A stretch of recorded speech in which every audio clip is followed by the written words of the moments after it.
is a lot different than Chucky.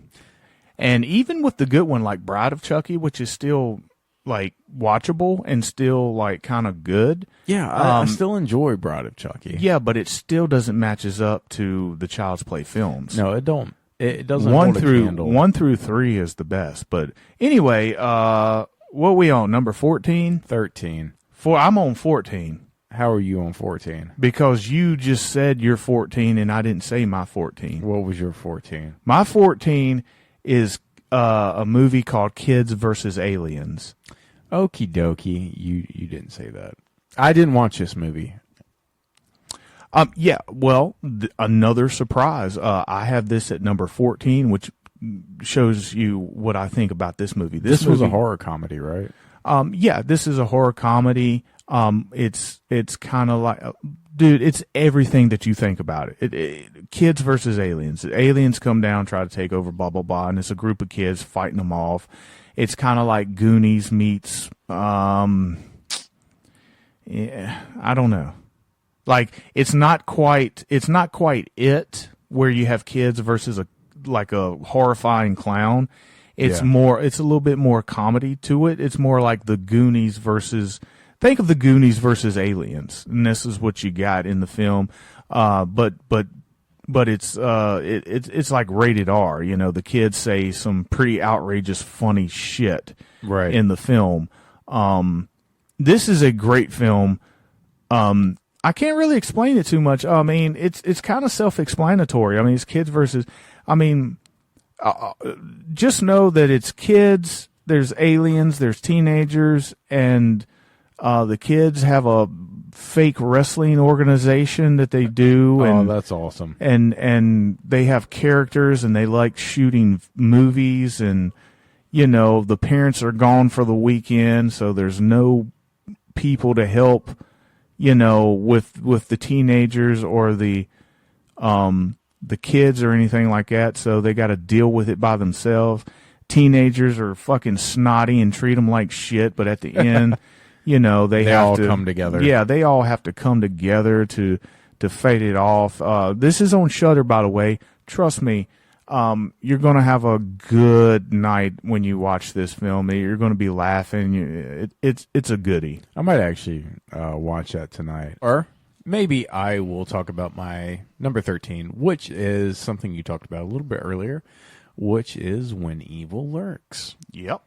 It's a goodie. I really thoroughly enjoyed this movie. Obviously, it almost made it into the top 10. Because we're so close to the top 10. We're getting there, people. We're getting there. But I pretty much dove into it with you earlier. I'm not going to talk about, too much into it. It's a great movie. Very well done. Very well directed. Cinematography, beautiful. It made me want to go to Mexico and not ever go to Mexico at the same time. Great new concept. I would like to see When Evil Lurks 2. I hope we get a second one to that. Maybe a prequel, prequel would be cool. Talk about or show what the evil is. How it started. It's very... very gut-wrenching. The axe kill when she fucking murders her husband, then starts fucking hacking her face. The dog attack. I saw it coming, and it still fucked with me. It was still hard to watch. I mean, personally, we've got 5 dogs here, and I wouldn't. You could tell that the dog was a good dog and it was out of character and it sucked. I hated that. I haven't seen a scene like that since Cujo that really bothered me. Yeah. And this movie is very disturbing, honestly. It's a very disturbing movie. It's fucking gross. The infected/possessed guy in here is fucking disgusting because he's like fucking Oh God, just thinking about Yeah. it is like, yeah, but It's like tumors and pus and yeah, it's fucking disgusting looking. it's like, ugh, don't touch it. yeah, it's probably some of the best effects I've seen in a while. But yes, this movie deserves all your attention. It's on Shudder, right? Yeah, it's Yeah. on Shudder. Go watch it. It's definitely worth your time. Fuck, if you want to buy it, buy it. It's definitely worth adding to the collection. But that is my number 13. Yeah, and I just want to add, if you want to watch a lot of foreign films that are made from different countries, Shudder is your place to go. They have all kinds of stuff from Mexico, from France, from Italy. I mean, they have a whole Giallo category. I mean, those Yeah. are really good for foreign films as well. But coming in at lucky number 13 is on my list is Cocaine Bear. Oh man, I think I've got it a little bit higher, but fuck it. We're gonna do this a little bit different. Fuck it, it's 2024, but I'll elaborate a little bit on the Cocaine Bear, the drug bear. Yeah, Cocaine Bear is based on, I guess, a true story. Of course, it's fabricated a little bit, but it's about these drug dealers that lose some products in the middle of this forest, and this bear gets a hold of it and starts acting crazy, and he gets addicted to cocaine. And these it. No, It's it knows it's a female. Yeah, I know it has cubs and shit. Yeah. But these two kids kind of skip school and they go out because they want to go to like, what was it, like a waterfall type of deal? Yes. And they get lost and they run into the bear who's hooked on cocaine, and they send out like a search party. The mom and a couple of the park rangers get together to try to go out and do it. Plus, the fucking cocaine drug dealers want to get their product back. So you got a whole host of characters. This wasn't Ray Liotta's last role, but it was one of his last roles before he passed away.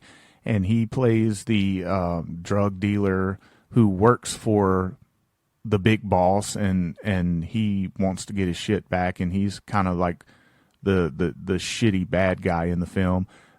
Some of the other shitty bad guys end up not being shitty bad guys, or I should say Scatty bad guys. scatty bad guys. Scatty bad They actually guys. end up becoming some of the characters that you like the most in this film.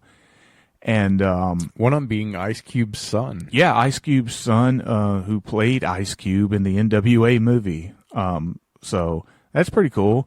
Like if you're going to make a movie about your life, who not play you better than your own son who looks exactly like you. Yeah, he does. But he did a fantastic job. I'm glad that he's getting more roles in Hollywood and showing his acting wings, because he's actually a really good actor. Most of the people that played in this movie played their roles very well. One of my favorites was the park ranger who took his job very, very serious, almost to the point where it's comical. He was pretty good in it. The lady that liked him, she was great. Oh my God. She had some funny ass lines. Dude, this movie shouldn't have been as funny as it was. Yeah, Or as good. the ambulance driver with the mustache, he was great. Like I said, this movie was exactly kind of like what we said about Slaughterhouse. There's a way that you can go over the limit to where it becomes goofy to the point where it's just not appealing. This is the right balance of comedy and the fact that there's a seriousness to it as well. There's a bear out here. A bear is scary as it is, but if it's fucking on cocaine and it's even more aggressive, that's kind of like a real life horror. And like I said, they fabricated a little bit of it, but that is because they needed to. I mean, it's a movie. You have to put a little entertainment in there. And I think from the directing, from the scenes that they the gore in it is great. This movie flowed very well. It didn't drag on, and it was a fun movie. And I went to the theaters and seen it, and thank goodness, I did, because it was an experience. It was experience. So even if you watch this at home, it's an experience. But imagine watching it in the theater and going, what the fuck? Because it's a 50-50 chance. It's called Cocaine Bear. This could be awful. This could be great. Oh, it could have been the worst movie of last year. Yeah. But and it wasn't. Unfortunately, it was on the plus side. Which You mean fortunately? Fortunately, it was on the plus side and coming in at lucky number 13. Well, breaking in at number 12 is a movie that really did not see coming in at number 12, and that was Nefarious. Okay. I'll let you elaborate because this is lower on my list as well. Nefarious is a very simple premise. It's a someone that you are trying to figure out, a inmate that is either crazy or actually possessed, and they're trying to determine if this person is crazy or possessed. And if they determine that he is, faking it, they're going to kill him. Simple as that. So his life is pretty much on the line with the psychiatrist that comes and talks to him, and that's the movie. Nobody dies, so to speak. Yeah, this is what I talked about earlier about atmosphere and dialogue and stuff like that. This is one of those films where you don't have to see the gross stuff to understand the heavy load of what the movie is trying to tell you. Yeah. And you hit the nail on the right on the head with it when you said that it's a conversation. That's what this movie is about. It's about the conversation, and this movie is all about the writing part of it. So if the writing falls apart, and this movie is not going to work. Right. So fortunately, the dialogue keeps you dialed in. There's some people that hated this movie. They see it as a message. I didn't see it as a message. I saw it as every single. I saw it as any other possession movie. Well, first of all, it's not like another possession movie, as in the fact that there's just a conversation to it.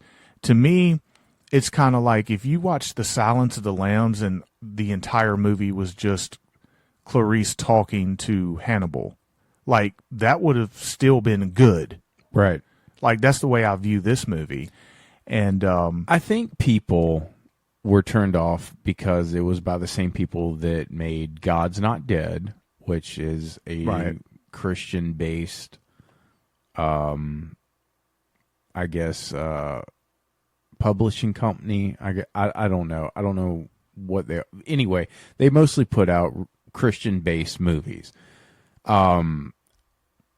You know that me and the Thunder are not Christians. We're not religious at all. We're not religious at all. We're not religious at all. But I will say for myself, I didn't feel like I was being beaten over the head by any message at all.